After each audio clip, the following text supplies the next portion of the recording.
purpose this evening is to just have a chat and let people see who you are. So, Mahesh, let me start with you. That you are a professional tennis player, and we all know about your history. How do you like to use who you are known as, your fame, what you are known as, to create an impact in the world? What sort of things do you like to do that will actually take advantage of all that you have accomplished so far?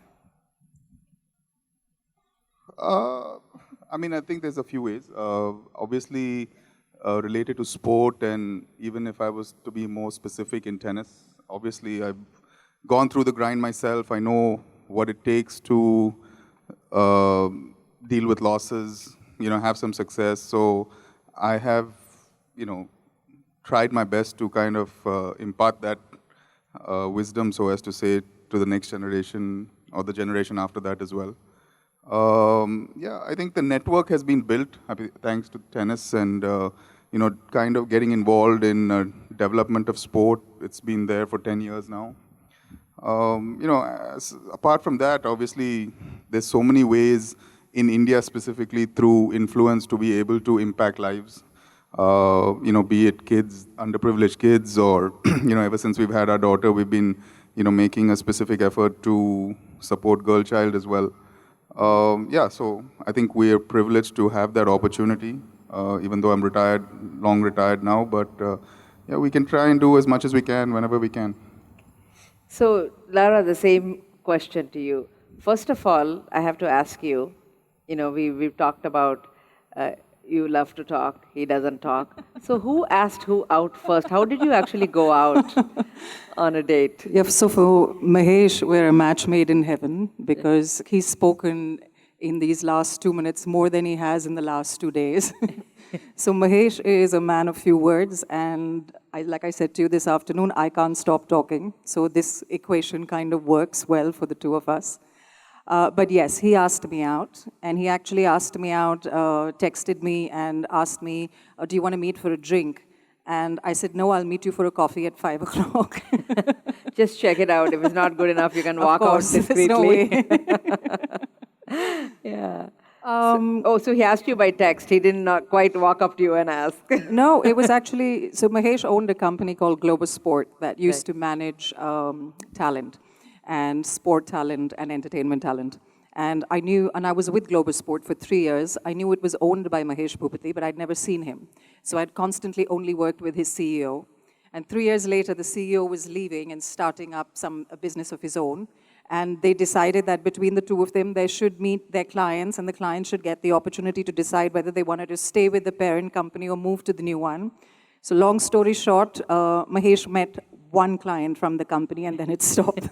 Because he stayed with that client, obviously. Exactly. Or more like the client stayed with him. So, Lara, tell me about, you've been in 2000, you were, you made India proud, and you came back, you got into Bollywood. But what excites you? What are the things you love doing outside your craft? Honestly, Lakshmi, for me, I think I was always a jack of all trades and a master of some. But I remember also, as a kid growing up, there was never any one sort of label that I ever gave myself. Like, I never grew up saying, like all good Indian kids, that I wanted to be the doctor or I wanted to be the engineer. I always wanted to be at least one of three things at any given point of time. So I always wanted to be an astronaut, a ballerina, and something else. So none of them had anything that were connected with each other as well. And I think for me as well, I'm 41 years old this year, and it's been an incredible journey. I won Miss Universe when I was 21.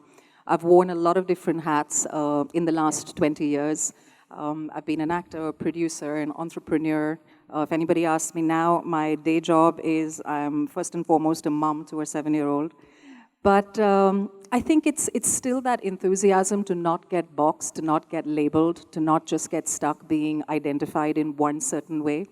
I genuinely believe that the opportunities are limitless, and I love being able to meet, to interact, to learn, to understand if I can be, doing something else, and then realizing that sometimes I am good at doing something I've never done before.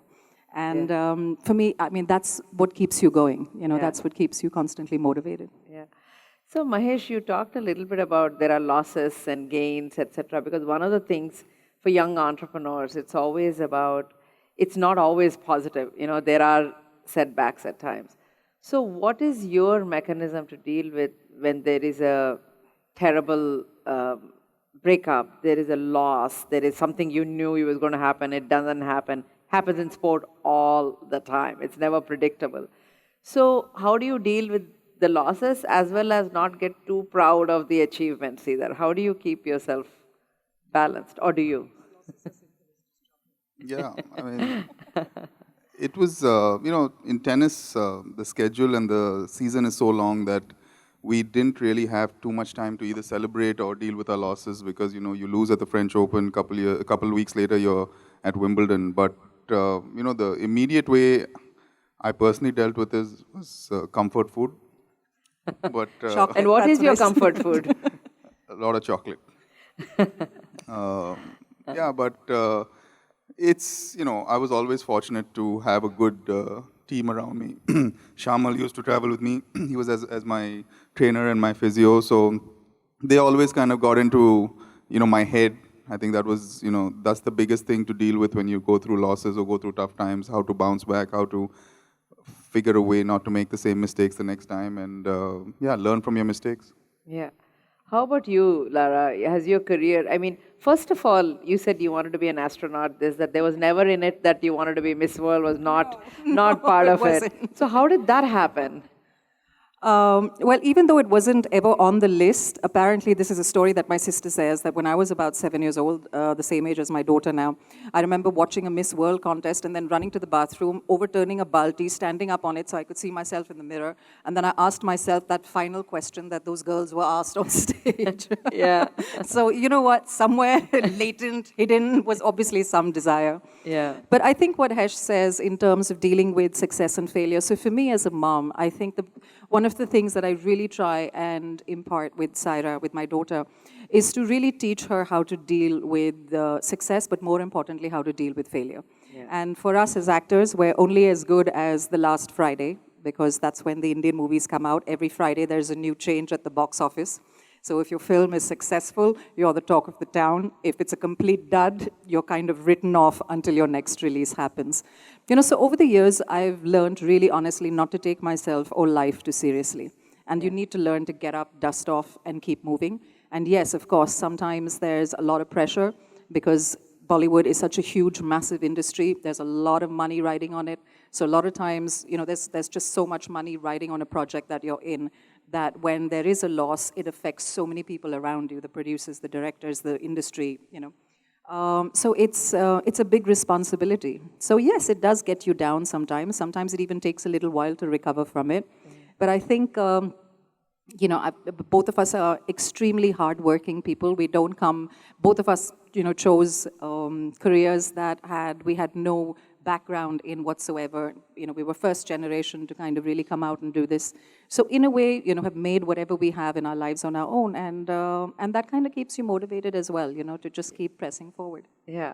Actually, that leads to my next thing. See, I'm kind of going backwards with you, Mahesh, is how did you start with tennis? Like, since you were a kid, did you know this is what you wanted to do? Or is that something that happened? Did some teacher find this in you and said you should do it?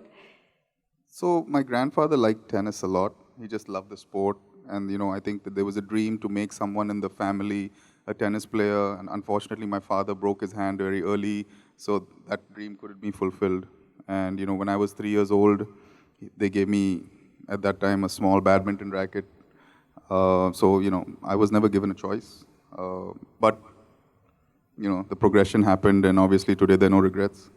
So, just to continue on that a little bit as to what do you ascribe your success to? Because another thing we keep talking to the entrepreneurs about is that it's never one person, one thing, right? There's a whole ecosystem. So, particularly in your case, what are the 3-4 things that really helped you be successful? I think it was single-minded focus from the entire family. Like you said, it's not one person. My dad had a normal 9 to 6 job, but he would take me to tennis 7:30 to 8:30, have a quick shower, go to work, come back and take me to tennis in the evening. My mom would take me to the gym in the afternoon. My sister was totally ignored because everybody in the family wanted to make me the tennis star. So, she had to deal with that stuff as well. So, yeah, I mean, single-minded focus. I mean, today, we constantly debate on, the Sairas, because everyone today has opinions on giving the kids choices, and professional sport today is so competitive that you give the kids choices at 12 and that's too late if you want to become a professional athlete. So, yeah, I'm all for, going all in early. So what are you training your daughter to be a tennis player now?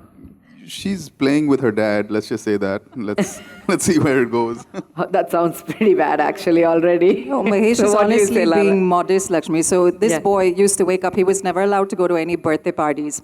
He was never allowed to stay back from school and play football or cricket with any of the other kids.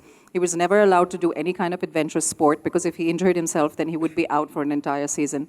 He woke up at 5:45 a.m. every single morning from the time he was 5 years old to get on a court and play. And he played, I think, for an average of anywhere between 6 to 8 hours. So he was homeschooled.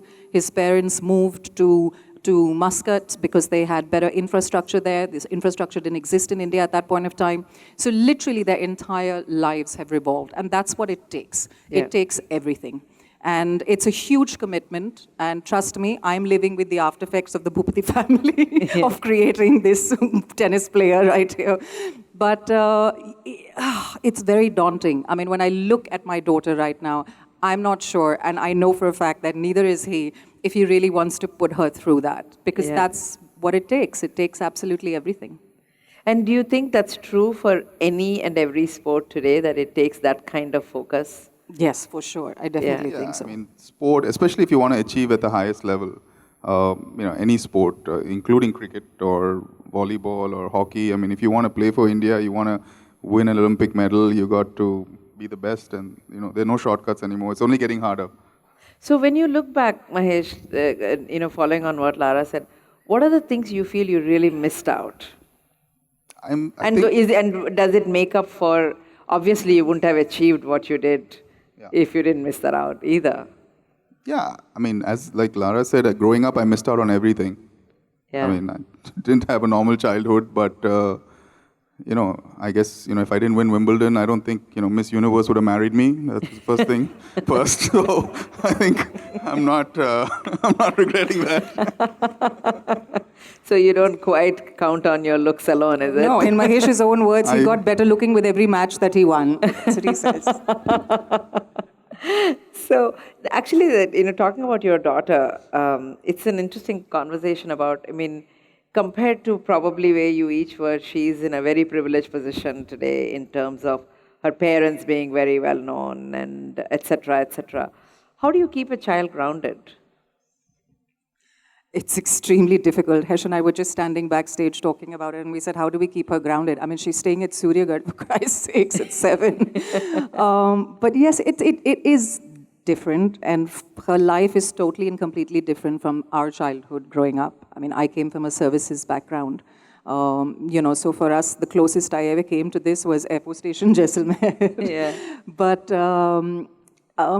I think for us, just giving her, more than anything else, a sense of stability and a sense of finding her own place in the world. And she plays tennis with Hesh. She loves to come on a set with me if I'm filming. But she's her entirely and completely her own personality. And she has an incredible personality, I think. Yeah. But she's, and I think for us, the most important thing is just allowing her to be a kid and allowing her to have that. But yes, we've decided that very soon she's going to be moving back into economy as soon as we're sure that she's going to be able to manage on her own, and then she'll work her own way up the way that mom and dad did. Yeah. Yeah.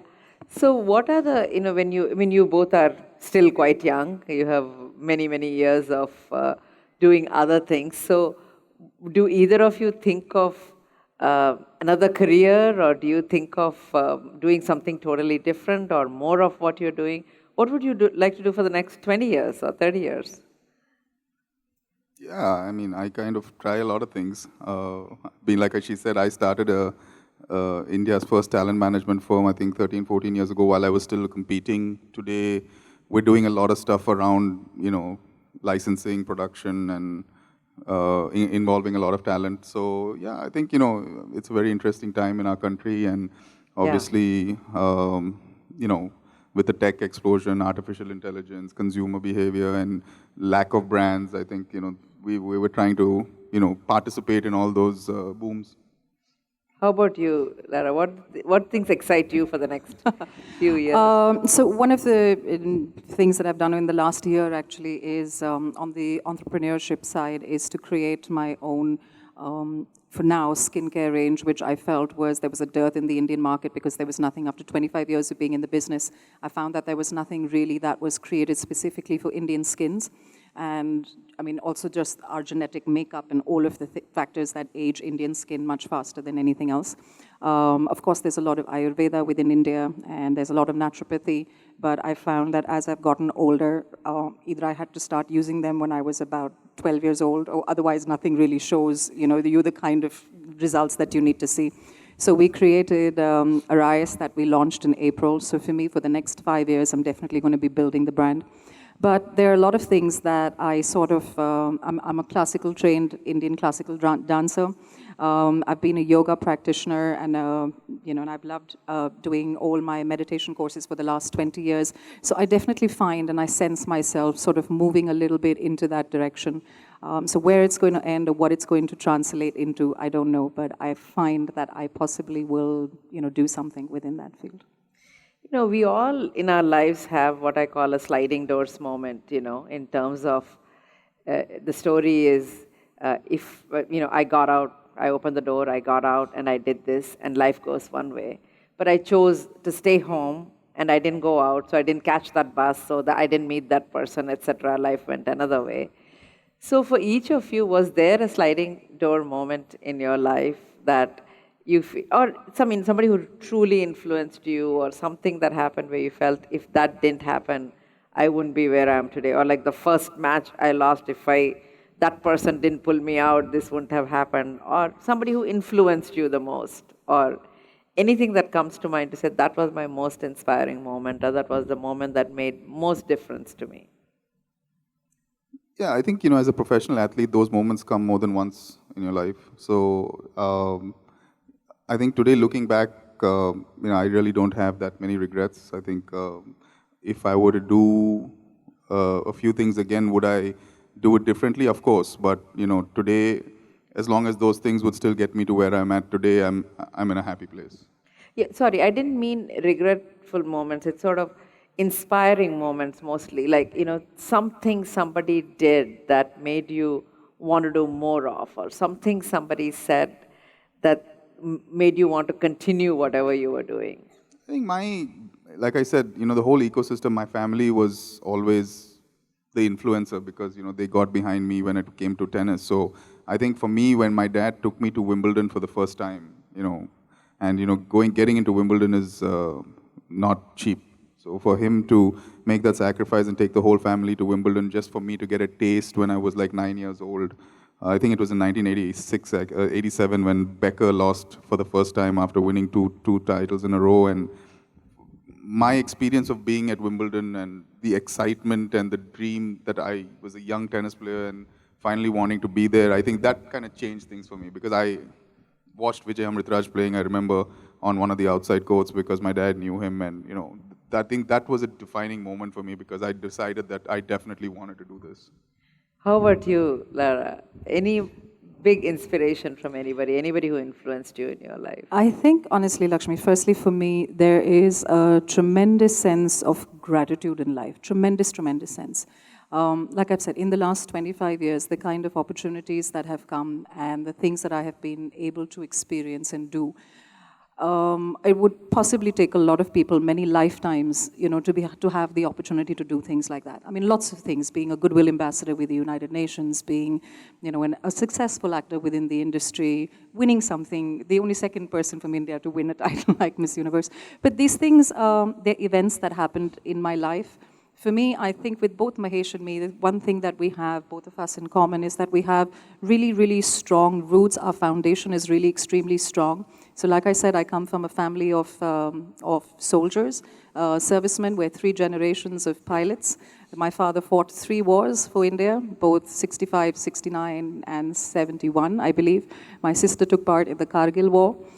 So as a family, there's been a tremendous amount of, we've been taught that's the only way that we, kind of grew up ki watan se aage aur kuch nahi, so you gave everything that you had to your country. And that's what we grew up with. It was just a way of life. Yeah. Very recently, I mentioned this to you this afternoon, that my husband has just been asked to go to Pakistan. Yeah. And to be very honest, I was a big factor to say, at this point of time with the geopolitical situation, that I don't want you to go. But the fact of the matter is that I think I stand in good stead to say that I'm putting my foot down now, because like I've said, with our family, there's been no holding back. Yeah. And everybody's gone in. So I think for me, that is a huge inspiration. The feeling of wanting to put country first before anything else. And in a way, it's been a big reason about everything that I've done in my life, whether it's been representing India internationally, whatever. It's always come more from a sense of that than anything else. And so meeting somebody like Mahesh as well, yes, of course, it's really nice that, 12 Grand Slam player, blah, blah, blah.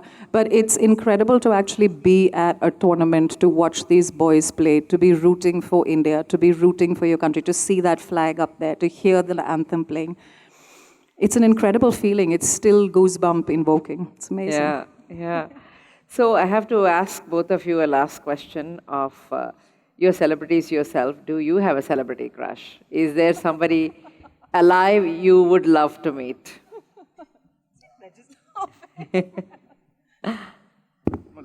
I mean, luckily for me, all the crushes I've had in India, I've met all of them. Like who? No, I mean, I had a big crush on Madhuri Dixit.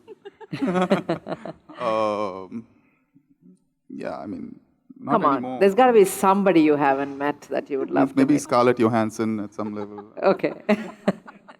How about you, Lara? Well, my daughter knows. You have to ask her, because this is the question she always asks me. Mom, if it wasn't Dad, who would you go out on a date with? Look, she's putting her hand up. She knows. Come over here. Come over here. Come over here. Yeah, but look, you have to understand, I'm playing into my daughter's fantasy. Yes. Can you maybe... You have to run up, Sairu. No, that's okay. I think we are making her walk through a grass. Who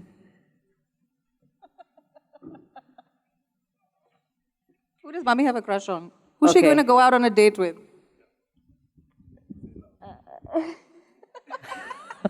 Chris Hemsworth. Chris Hemsworth. Okay, come. So now that you are up here, can you tell us a little bit about your mom and dad? What's the coolest thing about them and what is the most painful thing about each of them? What do they bug you mostly about? This could take a while. Yeah. Mostly about eating quickly. Eating quickly. Yeah, My I'm goodness. a very slow eater. Take your time. Okay, you're supposed to chew 16, 20 times each time you eat. Okay? Okay, then what else? What is the coolest thing about the two of them? What do you love doing with them? Hanging out with them on Friday and Saturday nights when we all get together with the family. Yeah. It's a lot of fun. This is the only time in her life she's going to want to hang out with her parents on a Friday and Saturday night. This isn't going to last very long. Yeah, so anything else you want to say about your mom and dad that we should know about that they haven't said so far? How is your dad to play tennis with? Is he like a tough coach or is he kind of okay? He's quite inspiring for me. Oh, so but is he a tough coach? Does he give you a hard time on the court? Yeah, he's a bit of a tough coach. Okay, great. So what would you love to do with them? Go to movies, hang out at home, go hiking, go traveling? What would you like to do? You're traveling. Okay, so are you having a good time here? Yes. Fantastic. Thank you so much. Thank you, Sarah.